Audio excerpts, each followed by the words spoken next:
Okay, I'm gonna do a quick tutorial on like some tips for mixing vocals. I am absolutely no pro at mixing vocals, but I do know how to get them to sound good enough with some basic mixing ideas.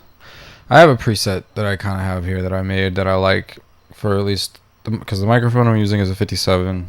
It's a condenser mic, usually used for amps and guitars and stuff like that. But that's all I have right now, so I use it for my vocals.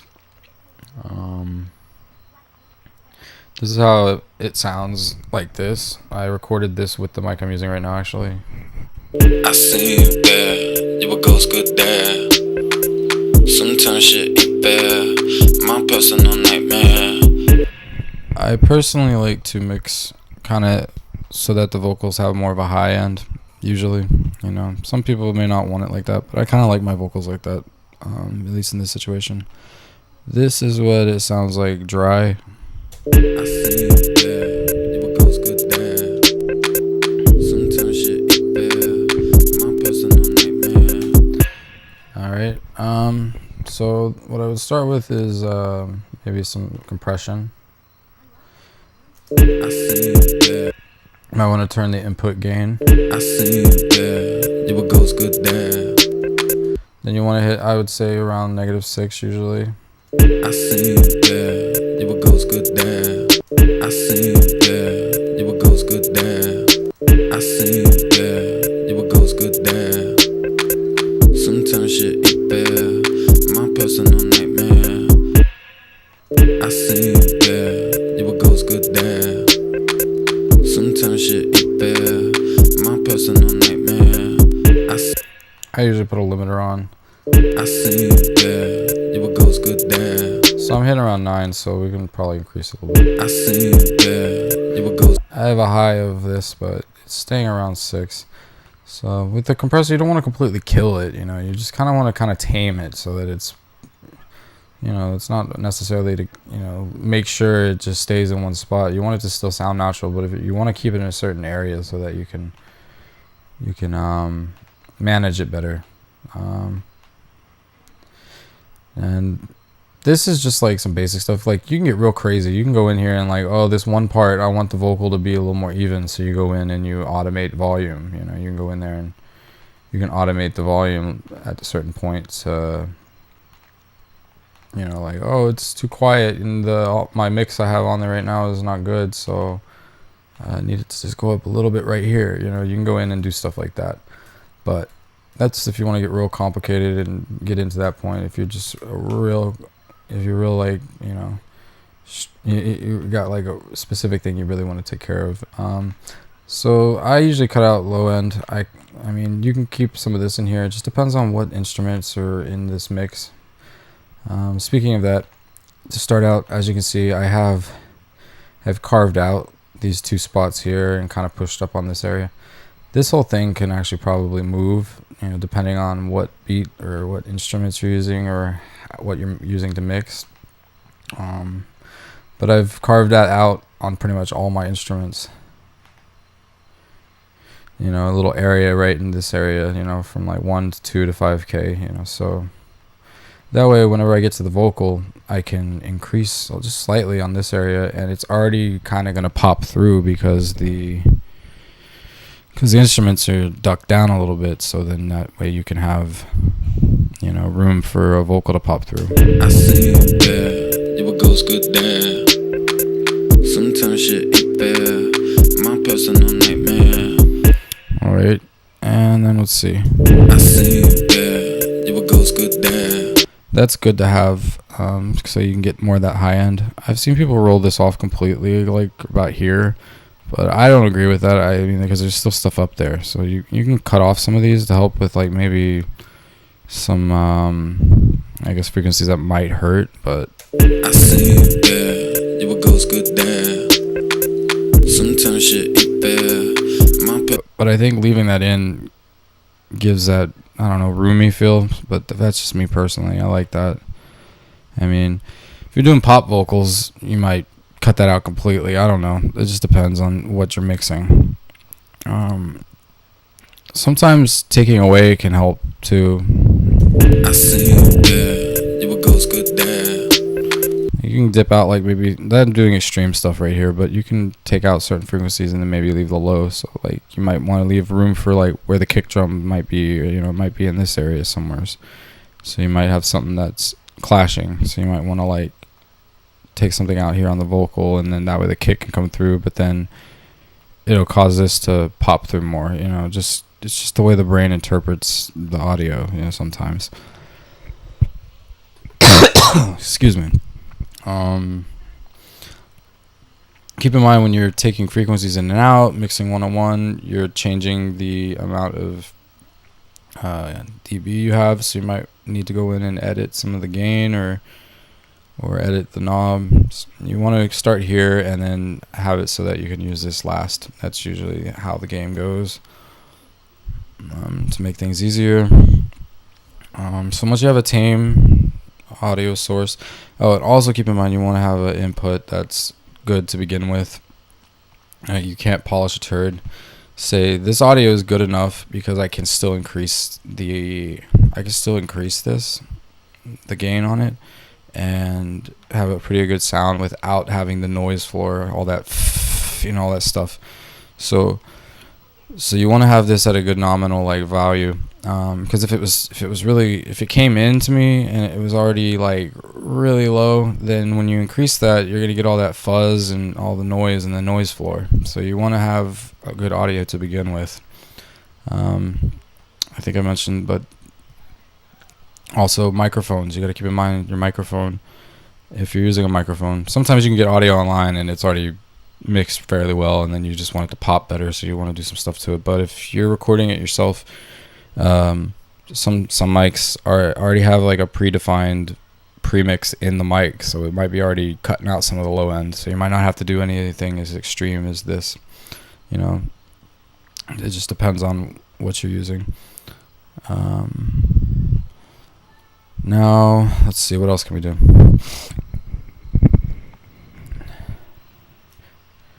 If the audio is kind of dull, you can always use exciters. That can help. Let's see. What else?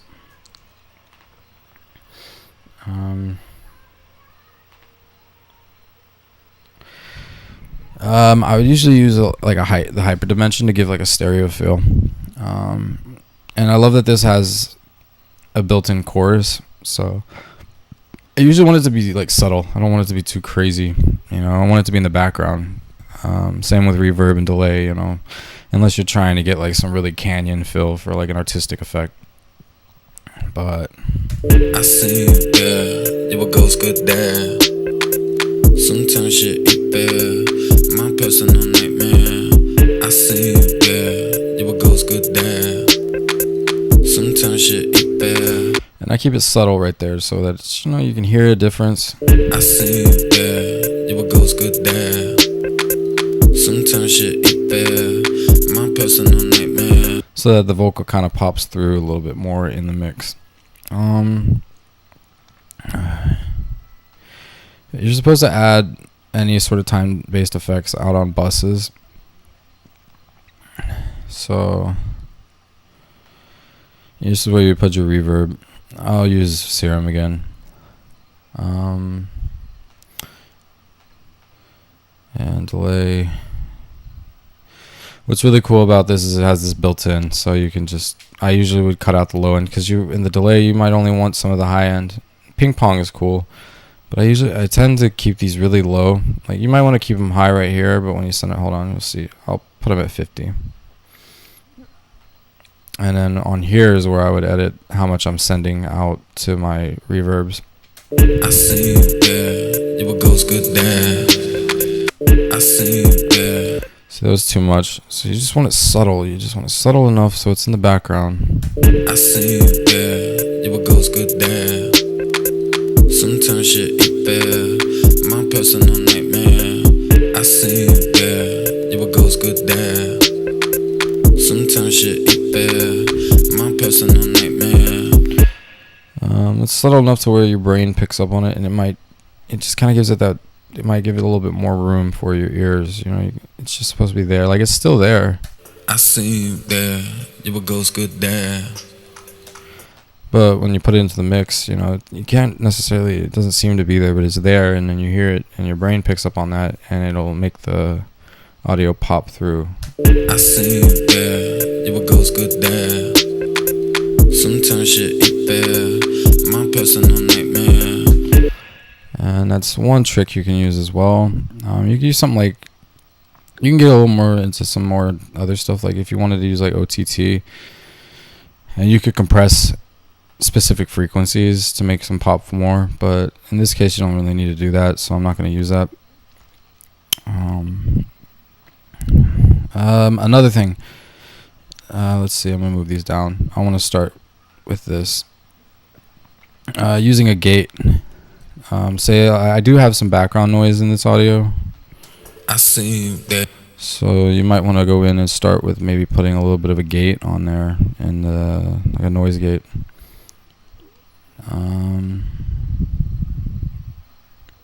Start with a fast gate. I seen you there, you were ghost good there. A little too strong, so you might want to change the threshold. I seen you there, you were ghost good there.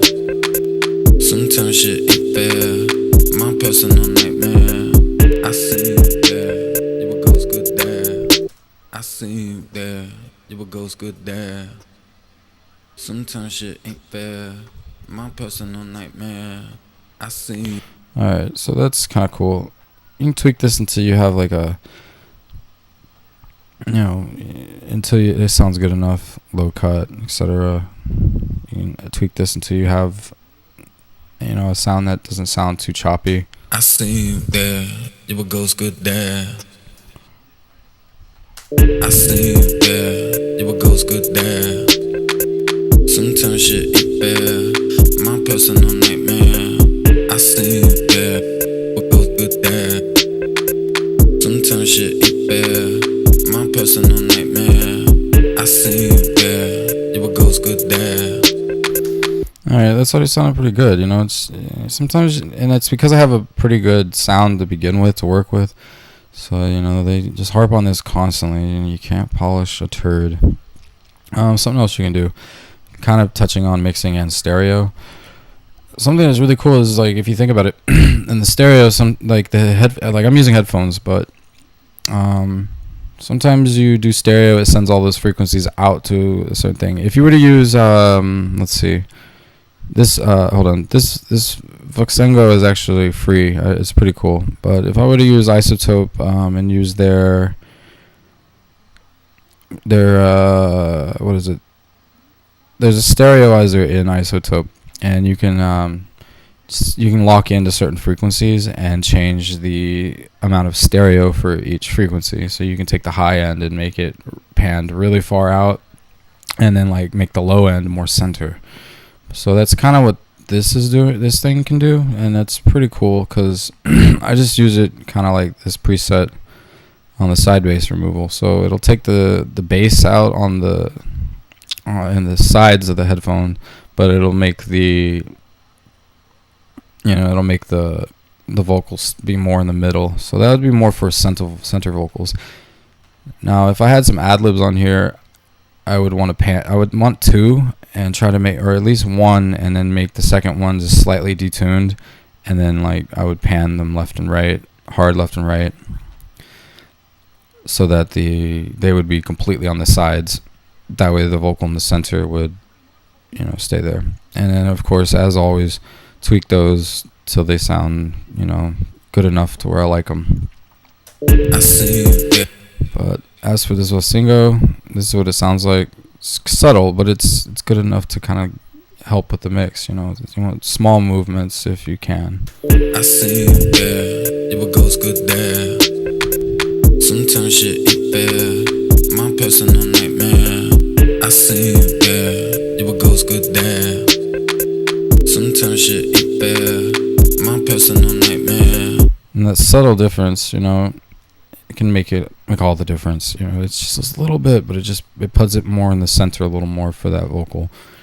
And then it doesn't completely remove the low end, it just kind of lowers them for the right and left. So then what's really cool is then that will make these things over here able to fill up that stereo part of the mix. So mixing with stereo really can help. I mean, but if you're doing mono, then that may not matter. But who are we kidding? I mean, who does mono? You know, unless you're doing, I guess, some sort of vintage thing or whatever, you know, or some lo-fi hip hop. But that's whatever. Same with, okay, so, you know, you could also send these out to individual buses for like delays and everything, but I put it all on this one just to make it easy for me. One more thing, if you are able to afford it, if like we were talking about that noise stuff, I also have isotopes. What is it? I have this right here. This RX. RX is awesome. You can get rid of clicks, clipping a little bit. It's not gonna fix it if it's complete crap, but if you have little parts, then it can help. You know, it can help out. This will give it a hum, but I use the dialogue denoise sometimes to remove hiss and stuff in the background. I see you there, you a ghost good there. Sometimes shit ain't fair, my personal nightmare. It may not seem like much, but it kind of tidies it up. Let's see. In some audio, it helps a lot more but it just depends, because sometimes there's more noise in the background, like some of that hissing or humming. In my case, I got a pretty good volume on my Avid Fast Track, so it's a good balance between, okay, this is a good volume to put into my Logic so that I can work from that sound. But if I was working from a low sound, I might need to use a little bit more of something like this. I use the presets. You know, you can come in here and do whatever you need with this, you know, to learn manual, auto. I usually leave it on auto most of the time, but it's essentially what I do for that if I was going to use that. And let's see. I see you there, you a ghost good there. Sometimes shit ain't fair, my personal nightmare. I see you there, I see you there. And see, that's a lot more different than from what I was working with. So that's one thing you can do to make vocals really pop forward. But yeah, like I said, chorus, I love chorus, because you don't want to go overboard with any of this stuff. You kind of just want to find a good sweet spot. And that can be your set it and forget it. You just, okay, that's a good sound, I like that. But like I said, you may want to go in and automate certain parts, like, oh, that vocal's a little too quiet, so you might want to, in Pro Tools there's you can select a section, and then I believe it was like Control Option Shift up and down, and then you can actually change the gain for each individual section. Like, you could select this, but in here you have to, I'm not sure, I don't think there's a way to do that, but you could use automation to, like, oh, this vocal right here is a little too quiet, so I need to bring it up just a little bit right here, or, oh, this one's a little too loud, so I'm going to bring it down a little bit, that kind of thing. That's one way of kind of doing that. But that's if you're getting into some more complicated stuff. In pop, it's a little easier to mix, like in pop and stuff sometimes, in my opinion, because like, say if you're mixing jazz, the vocals might get real low at one point, and then all the instruments get low. Where in like EDM and rap and pop and stuff, there's the whole loudness war, so everything tends to be pushed up to the top. So, but that's pretty much my process. I have a setup that I use that I start from Verse for rapping. I made this a while back, and it has pretty much everything ready for me to go, and I can come in here and edit it if I need to. There, I see you there, you a ghost good there. And I ended up liking, I think I probably would go in here and probably put more bass from my preset that I made. I see you there, you a ghost good there. Sometimes shit ain't fair, my personal nightmare. I see you there, you a ghost good there. Sometimes shit ain't fair, my personal nightmare. This pretty much has everything that I was just exactly showing you. I put a limiter on there because I think it worked, but sometimes you can take this off. I have a really out there vocal. I really like reverb, so sometimes I have an extreme one already preset ready. I see you there. That way I can dial back on it as I need it. I see you there. You a ghost good there. Sometimes shit ain't fair. My personal nightmare. That's essentially how I do that, but you know, you're really supposed to, like I said, send them out to the bus so that you aren't using them on all these, but you can always break that rule if you really want to. So this has been kind of a tutorial for some tips on mixing vocals, and I hope that you can get some sort of information from it, and I hope you enjoyed it. If you like it, share it, watch it over and over, and if you have any questions, you can always message me. I'm always down to answer, and I like these questions because, you know, I might have to look something up and so that I learn. You know, I like to share these things. So definitely take care, have a good day, and happy mixing. Thank you.